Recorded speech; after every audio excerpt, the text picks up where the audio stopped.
اعوذ باللہ من الشیطان الرجیم بسم اللہ الرحمن الرحیم اللہم صلی علی سیدنا محمد معدن الجود والکرم وآلہ وسلم۔ سامعین و ناظرین اکرام، السلام علیکم ورحمۃ اللہ وبرکاتہ۔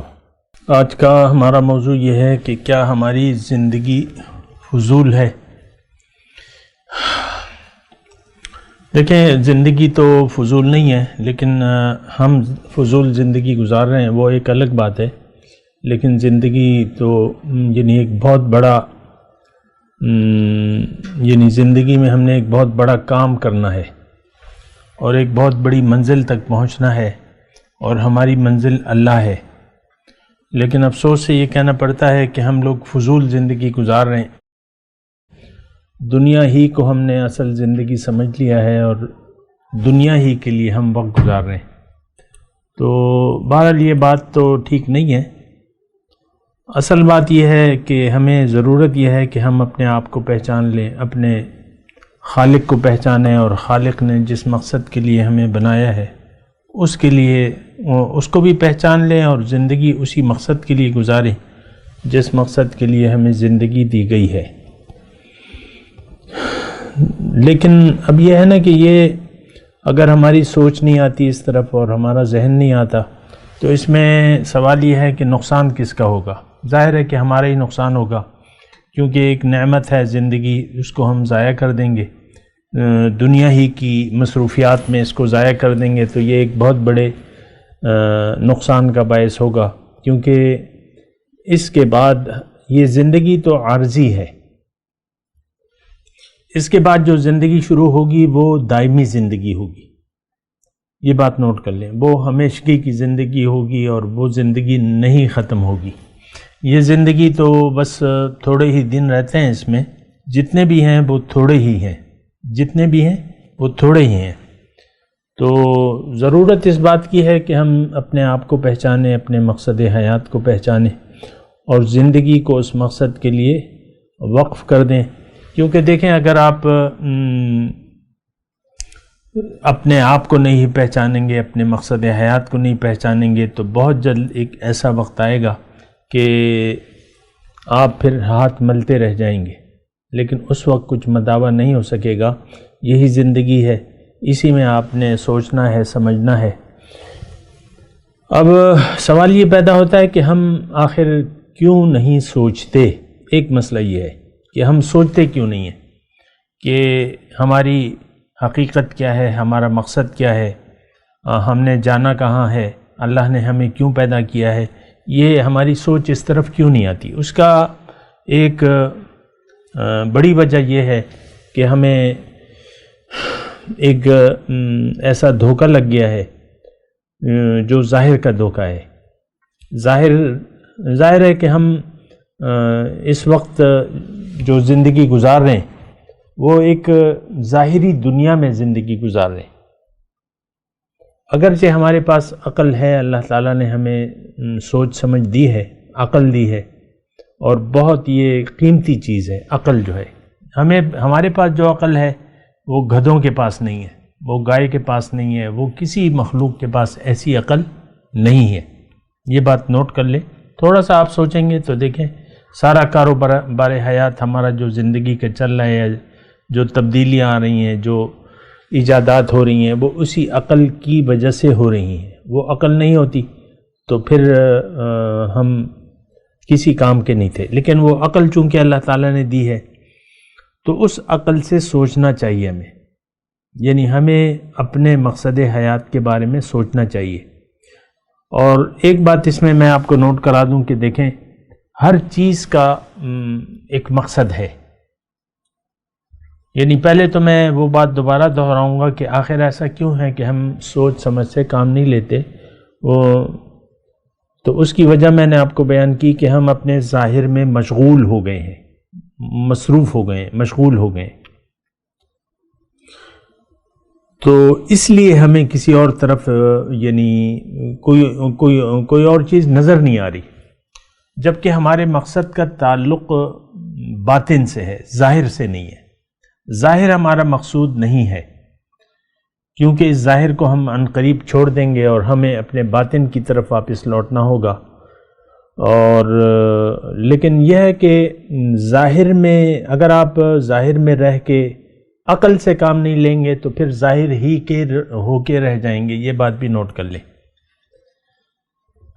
کیا کہا میں یہ کہہ رہا ہوں کہ اگر آپ ظاہر میں تو رہتے ہیں لیکن اگر آپ عقل ہوش و خیرت سے کام نہیں لیں گے تو پھر آپ ظاہر ہی میں مصروف رہیں گے, ظاہر ہی آپ کا مسئلہ ہوگا اور ظاہر ہی میں آپ کھو کے رہ جائیں گے.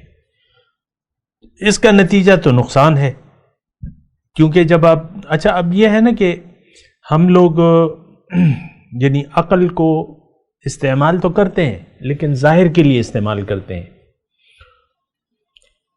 یعنی جو چیز نظر نہیں آ رہی تو اس کے لیے ہم عقل کو استعمال نہیں کرتے اور ہم ادھر سوچتے نہیں ہیں. تو یہ بات بھی ٹھیک نہیں ہے. دیکھیں یہ عقل جو ہے یہ آپ کو باطن تک پہنچا دیتی ہے یا باطن کا راستہ بتاتی ہے.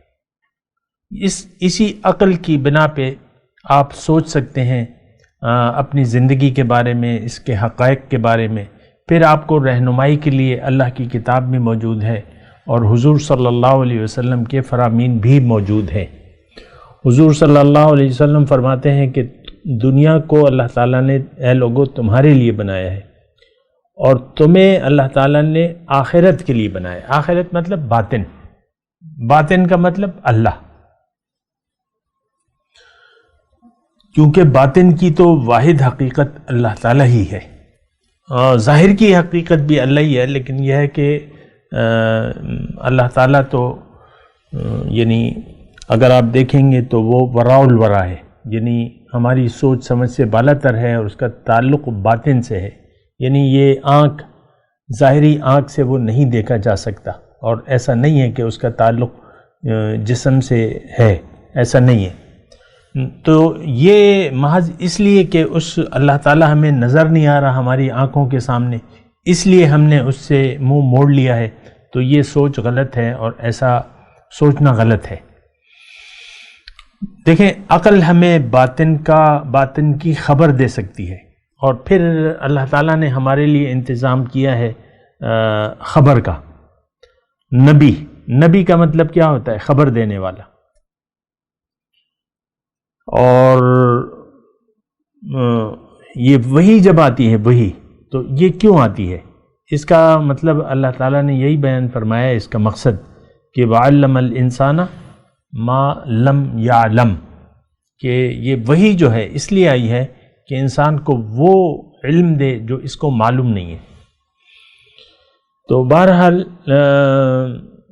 ہمیں جو کچھ معلوم نہیں ہے اور ہونا چاہیے اس کی خبر ہمیں قرآن اور نبی, خبر دینے والے جو ہیں ہمارے رسول, وہ بتاتے ہیں کہ لوگوں تمہاری زندگی ظاہر کے لیے نہیں ہے بلکہ تمہیں اللہ تعالیٰ نے باطن کے لیے بنایا ہے. دیکھیں انسان کی حقیقت بھی باطن ہے, یعنی انسان کی اصل جو ہے وہ ظاہر نہیں ہے. یہ بات نوٹ کر لیں. انسان کی حقیقت وہ ہے جو کہ نظر نہیں آ رہی, وہ نہیں ہے جو کہ نظر آ رہی ہے. یہ ظاہر میں ایک مکان ہے. ظاہر کیا ہے؟ یہ ایک مکان ہے, اس میں ہم رہ رہے ہیں, اور ہمیں اللہ تعالیٰ نے باطن کے لیے بنایا ہے, اپنے لیے بنایا ہے. یہ بات نوٹ کر لیں. جتنی بھی جلدی آپ اس بات کو تسلیم کر لیں گے, اپنے آپ کو خبردار کر لیں گے اور یہ بات معلوم ہو جائے گی, آپ کو یقین آ جائے گا, تو پھر آپ کی زندگی بدلنا شروع ہو جائے گی. اور جب تک آپ کا اپنی حقیقت پر یقین نہیں ہے, باطن پر یعنی اللہ پہ یقین نہیں ہے, تو پھر آپ کی زندگی میں بدلاؤ نہیں آ سکتا. آپ انہی روز و شب میں الجھ کے رہ جائیں گے. وہ شاعر نے کہا ہے نا کہ اسی روز و شب میں الجھ کے نہ رہ جا, کہ اس جہاں سے آگے جہاں اور بھی ہیں, مکان اور بھی ہیں, زماں اور بھی ہیں.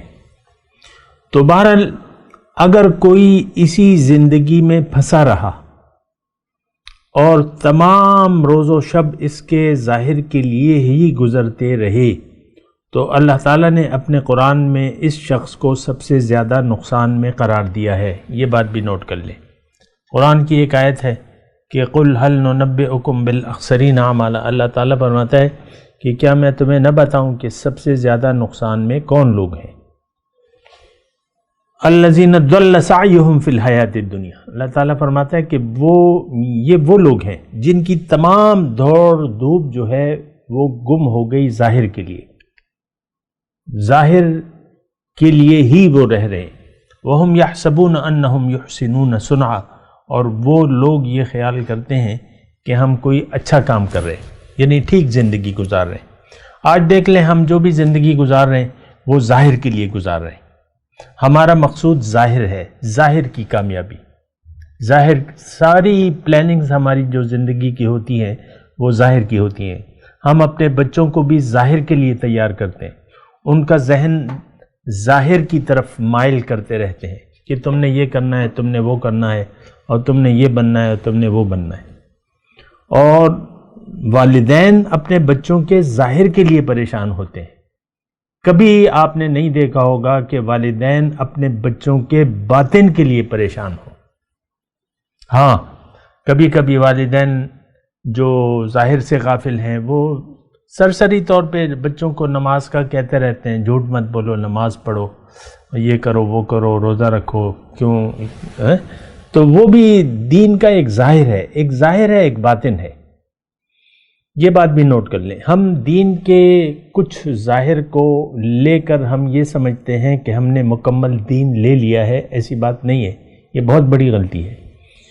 بات کرتا ہوں ایک وقفے کے بعد۔ وآخر دعوانا ان الحمدللہ رب العالمین۔ مولاي صل وسلم دائما ابدا على حبيبك خير الخلق كلهم